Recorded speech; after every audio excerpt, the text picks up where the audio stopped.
trying, like, I'm not a professional at this, but I've done photo shoots for fun, and this is going to be my first, like, professional one, so I'm trying to take the time to really look for places I want to shoot at, so that when I actually am with the photographer, we can just go to we're not taking our time to do that, and we're just taking the time to get different poses and focus on the actual shots. The biggest thing with the photo shoot is, first of all, finding the location and trying to decide why you want the photo shoot and having a purpose, because then you want to have your clothes and your accessories and everything else follow that same purpose and that goal. So these shots that I'm trying to take are for fun, and they're also for my music. So I'll have my keyboard, and I'll bring my microphone, and we're gonna set up at a couple different places to shoot. And then I'm also so this is gonna be one of the spots where I'm gonna pose in that stadium. I'll probably set up my keyboard because that's like a stage sometimes. So I'm gonna do I'm doing an outdoor concert, and we're gonna take pictures there. I would set up the exact shot, but it's kind of hard right now with just people walking back and forth. So it's a good idea to come out here though and practice poses and just get an idea of exactly the shot and the angle you want, and take into account the sunlight and everything else around us. So this is the kids area, and I kind of want to use it in my shoot because it has a lot of cool props like toadstools and caterpillars, and it has a cave. So anytime there's props around that aren't yours, take advantage of them and use them if you can do it in your shoot.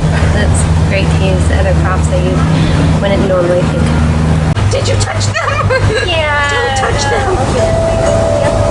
Like mushroom. It's just you're no. It's just I'm bringing it home for yourself. No, I'm not gonna. Just don't. Yeah, because if you touch them and just hitting, and then somehow get it out.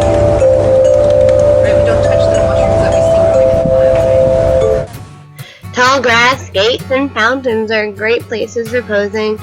Grass, you can act like you're walking through, coming out of them. And gates, you can lean back on them, lean on the side of them. And fountains are just a fun background, so use your natural surroundings well and wisely. Make sure it portrays to you and make them unique.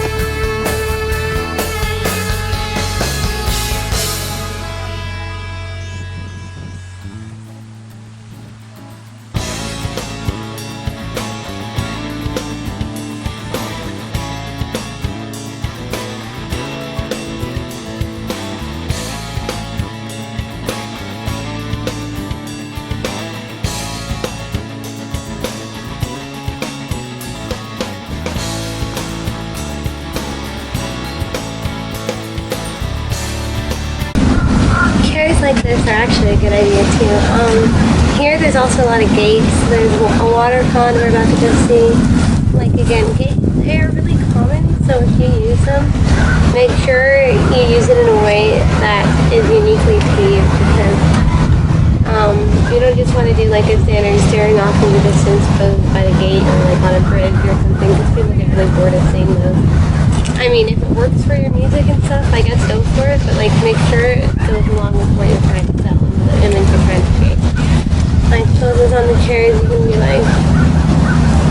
sitting down like this. You can have a notebook out and be writing a song, get pictures of you writing songs. You can have your legs crossed, your legs in, cupped, sitting straight, slouching a bit, relaxing. There's a whole bunch of different poses, and it's good to come here and kind of practice different ways you want to come. Then we come to the classic pawn shots. Now these ones you have to be careful when you're sitting down that your legs are placed in a nice position. But you can lean back, onto the green use, and again, just be careful, be unique, make sure it goes with the image you're trying to go, because you don't want to take a pawn shot, just a pawn shot or water. But it's a great sitting down shot if you just want to take a couple sitting down poses, or you can go back to the pond and stand up, but it's mainly a good shot for sitting.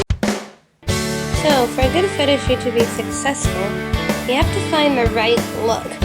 And it's good to wear solid color clothing because you don't want people to notice the clothing, you want people to notice you. So I came up with a selection of different solid color clothing, pink, black, green, and blue. I'm going to model them for you and see why each one is good or why I like each one, and then we're going to decide which one I'm going to wear. Try and ignore the messenger, but so I actually think I might wear this because I hadn't seen it with the belt on. But like if you take the belt off, it's not necessarily the best because it's not very form-fitting in any way, and so it kind of it doesn't really give my body a whole ton of good shape. But if you put the belt on, it actually gives it a little bit more form and it clings to my body in the right way.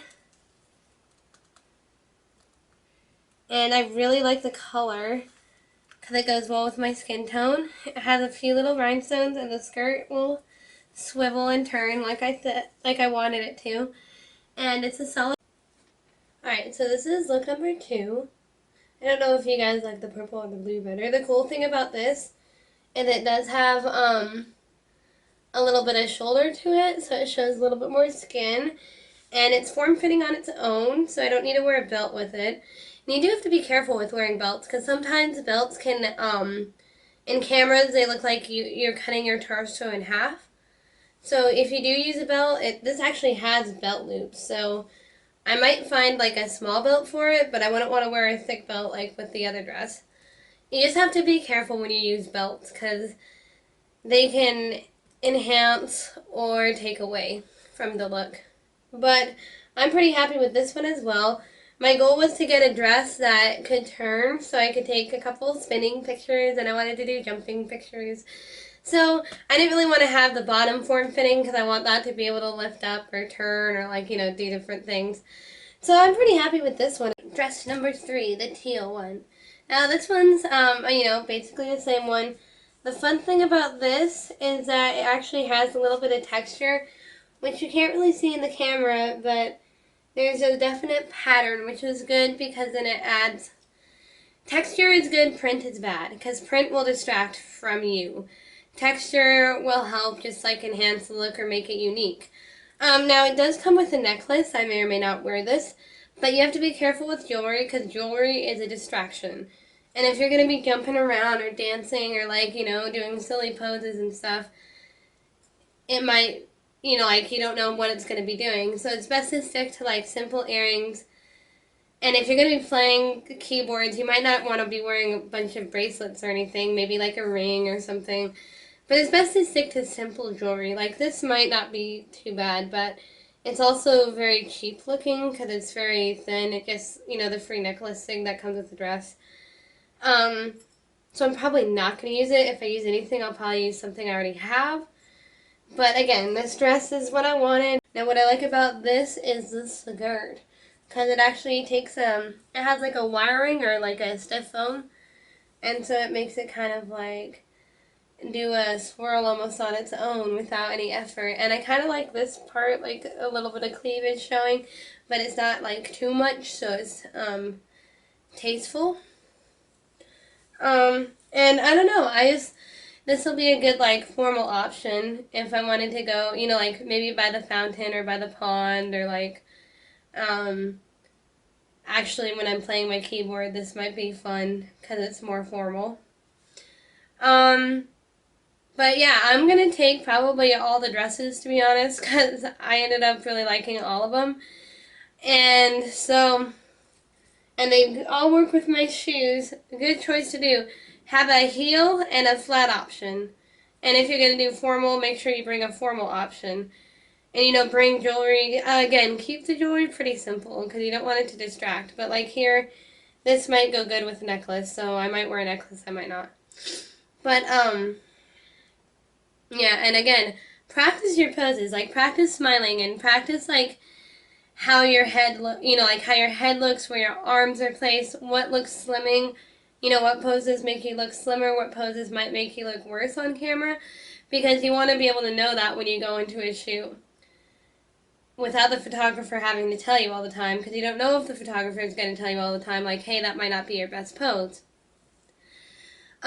Practice how smiling feels with your eyes open, because a lot of people don't keep their eyes open enough. So if I go like that, sometimes I can't go like that because that makes me look weird. But and usually, like for me, if I tilt my head a little bit, like that's one of my better poses.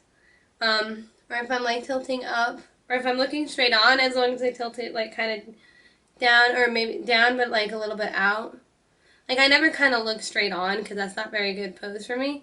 If I tilt it, and you always want to try and elongate your body and never keep anything tense. Like if you have your arms down to your side, make them a little bit out like a ballerina. You know, like a ballerina, she holds her arm like that. You don't necessarily have to hold your arm like that, but keep your arms like soft. Don't keep them tense because that's going to look bad in camera. You want everything to be as natural as possible. So and you're not going to be vain. I mean, it feels vain practicing in a mirror, like posing and side, but it's going to pay off when you get to the shoot. And you know exactly what you want to do, exactly where you want to go, exactly the outfits you're going to wear.